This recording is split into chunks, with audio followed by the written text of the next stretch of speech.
اور یہ نام سن کر ان بچوں کو ان کی ماں کی یاد آئے گی اور ان کو تکلیف ہوگی، اور میں اس گھر میں ان شہزادوں اور شہزادیوں کی کنیز بن کر آئی ہوں، لہٰذا میں ان کی ایک کنیز بن کر ان کی خدمت کرنا چاہتی ہوں۔ میری اتنی جرت نہیں کہ میں ان کی ماں کی جگہ لے سکوں۔ اور پھر حضرت علی رضی اللہ تعالیٰ عنہ سے ان کے 4 بیٹے ہوئے، اس لیے حضرت بی بی فاطمہ بنت حزم کو ام البنین بھی کہتے ہیں، یعنی بیٹوں کی ماں۔ آپ رضی اللہ تعالیٰ عنہ نے ہمیشہ اپنے بیٹوں کو حضرت علی رضی اللہ تعالیٰ عنہ، حضرت امام حسن و حسین رضی اللہ تعالیٰ عنہ کی اطاعت کا درس دیا، اور ان کو یہ درس دیا کہ کبھی ان کی برابری نہ کرنا، کبھی ان کے سامنے بحث نہ کرنا، اور ان کا حکم بجا لانا۔ یہ اہل بیت ہیں اور ہم ان کے غلام، ہم ان کی برابری کا سوچ بھی نہیں سکتے۔ ان کے 4 بیٹوں میں حضرت عباس رضی اللہ تعالیٰ عنہ، حضرت جعفر رضی اللہ تعالیٰ عنہ، حضرت عثمان رضی اللہ تعالیٰ عنہ اور حضرت عبداللہ رضی اللہ تعالیٰ عنہ شامل ہیں۔ سیدنا حضرت عباس رضی اللہ تعالیٰ عنہ لشکر حسین کے سپہ سالار تھے جب واقعہ کربلا پیش آیا تھا۔ آپ کی شجاعت و بہادری میں اعلیٰ مقام رکھتے تھے، جیسے حضرت علی رضی اللہ تعالیٰ عنہ۔ وہ بیک وقت دونوں ہاتھوں سے تلواریں بھی چلانا جانتے تھے۔ ایک مرتبہ جنگ صفین میں حضرت علی رضی اللہ تعالیٰ عنہ نے ان کو سپہ سالاری کے لیے بھیجا تو محمد بن حنیف کہنے لگے کہ آپ صرف عباس رضی اللہ تعالیٰ عنہ کو ہی کیوں آگے کرتے ہیں؟ تو سیدنا عباس رضی اللہ تعالیٰ عنہ نے اس بات کا جواب دیتے ہوئے فرمانے لگے کہ حضرت حسن و حسین رضی اللہ تعالیٰ عنہ میرے بابا جان کی آنکھوں کا نور ہیں، اور میں ان کا بازو،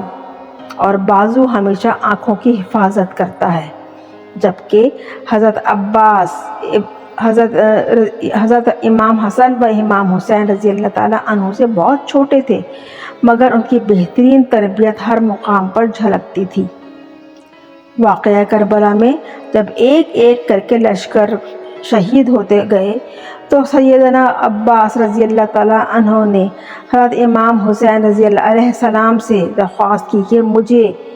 اب جانے کی اجازت دی جائے اور مقابلہ کرنے کی اجازت دی جائے، مگر امام علیہ السلام نے حضرت عباس رضی اللہ تعالیٰ عنہ سے ان کی دونوں تلواریں لے لی اور کہا کہ بس تم پانی لے آؤ، اور حضرت امام حسین کے حکم پر حضرت عباس پانی لینے جاتے ہیں تو لشکر یزید نے آپ پر حملہ کر دیا اور آپ کے دونوں بازو کاٹ دیے جاتے ہیں۔ اللہ اکبر! ان کے دونوں گھٹنوں میں تیر لگتے ہیں، مگر حضرت عباس رضی اللہ تعالیٰ عنہ حضرت امام علیہ السلام سے عرض کرتے ہیں کہ اے میرے پیارے بھائی، میرے گھٹنوں سے ذرا تیر نکال دیجئے اور میرے والدہ کو بتا دیجئے گا کہ میرے دونوں بازو کاٹ دیے گئے تھے، اس لیے میں نے آپ کو تیر نکالنے کے لیے کہا، ورنہ میں آپ کو کبھی تکلیف نہ دیتا۔ یہ وہ ادب اور وہ اطاعت تھا جو ام البنین نے اپنے بچوں کو تربیت میں اور درس میں سکھایا اور ساری عمر اس کا تلقین کرنے کا حکم دیا۔ جب حضرت علی رضی اللہ تعالیٰ عنہ کے جگر کے ٹکڑوں کی کنیز بن کر ان کی پرورش کی اور اپنے بچوں کو بھی ان کا غلام بن کے ان کے ساتھ رہنے کی درس دیا، اس طرح کی تربیت، سبحان اللہ، یہ وہ ادب، وہ اطاعت، وہ عقیدت تھی جو ام البنین نے اپنے بیٹوں کو حضرت امام حسن و حسین رضی اللہ تعالیٰ عنہ کی محبت میں سکھائی اور حکم دیا کہ ہمیشہ ان کا ادب کرنا۔ ام البنین نے ساری زندگی حضرت علی رضی اللہ تعالیٰ عنہ کے گھرانے کی کنیز خاص اور خادمہ بن کر خدمت کی اور کبھی بھی بی بی سیدہ فاطمہ رضی اللہ تعالیٰ عنہ کی جگہ لینے کی کوشش تک نہ کی۔ آپ کے 4 صاحبزادے کربلا میں شہید ہو گئے، یعنی حضرت علی رضی اللہ تعالیٰ عنہ کے 5 بیٹوں کو واقعہ کربلا میں جامع شہادت نوش فرمائی۔ سیدنا ام البنین کو جب بیٹوں کی شہادت کا علم ہوا تو عباس شہید ہوئے ہیں تو حضرت ابن عثمان بھی شہید ہوئے ہیں، حضرت عبداللہ بھی شہید ہوئے ہیں، اور چاروں بیٹے شہید ہوئے ہیں، جس پر آپ نے بہت آرام سے، بہت سکون سے اور بہت مدلل لہجے میں فرمایا کہ سب باتیں چھوڑیں، یہ بتائیں کہ میرے آقا حسین علیہ السلام کا احوال بتائیں۔ تو فرمایا کہ وہ بھی شہید ہو چکے ہیں۔ پھر آپ نے سوال پوچھا کہ یہ بتائیں کہ میرے چاروں بیٹے حضرت امام علیہ السلام سے پہلے شہید ہوئے تھے یا بعد میں؟ تو بتایا گیا کہ نہیں، آپ کے چاروں صاحبزادے امام علیہ السلام سے پہلے شہید ہوئے، اور امام حسین علیہ السلام کی حفاظت کے لیے وہ آخری وقت تک لڑتے رہے، یہاں تک کہ ان کے دشمن نے ان کو پھٹکنے کا ان تک موقع تک نہ دیا، اور اپنے آپ کو ان کے پیچھے رکھتے رہے، اور اپنے آپ کو ان کے آگے رکھ کے جام شہادت نوش فرمایا۔ جب تک وہ زندہ رہے امام علیہ السلام کے اوپر آنچ تک نہیں آنے دی، جس پر آپ ام البنین رضی اللہ تعالیٰ عنہ فاطمہ بنت حزم شکر بجا لائیں اور کہتی ہیں کہ بے شک انہوں نے اہل بیت سے محبت اور غلامی کا حق ادا کر دیا۔ یہ وہ ماں تھی جو اہل بیت کے مقام کو سمجھتی تھی، جس نے اپنے چاروں بیٹوں کو ساری عمر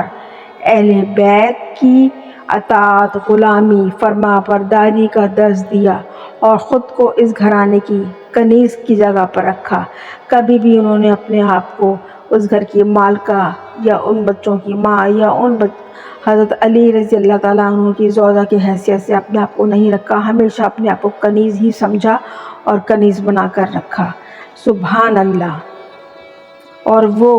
حضرت امام حسن و امام حسین رضی اللہ تعالیٰ عنہ کو تو ہمیشہ مولا ہی کہہ کر مخاطب کیا کرتی تھی۔ سبحان اللہ۔ یہ تھے وہ حضرت علی رضی اللہ تعالیٰ عنہ سے کے دوسرے نکاح کی بہت اہم واقعہ، کہ جو نام بھی وہی تھا، اور انہوں نے حضرت فاطمہ بنت حزم نے حضرت بی بی فاطمہ سیدہ رضی اللہ تعالیٰ عنہ کے اہل بیت ہونے کا، ان کے عہدے کا ہمیشہ عزت رکھی، ان کا مقام رکھا، اور اللہ تعالیٰ نے ہمیشہ ان کو سرخرو کیا، کیونکہ وہ اہل بیت کو غلام تھی، وہ اہل بیت سے اطاعت کرتی تھی، ان کی محبت کرتی تھی، ان کی برابری کا سوچ بھی نہیں سکتی تھی۔ اللہ تعالیٰ ہم سب کو دین کی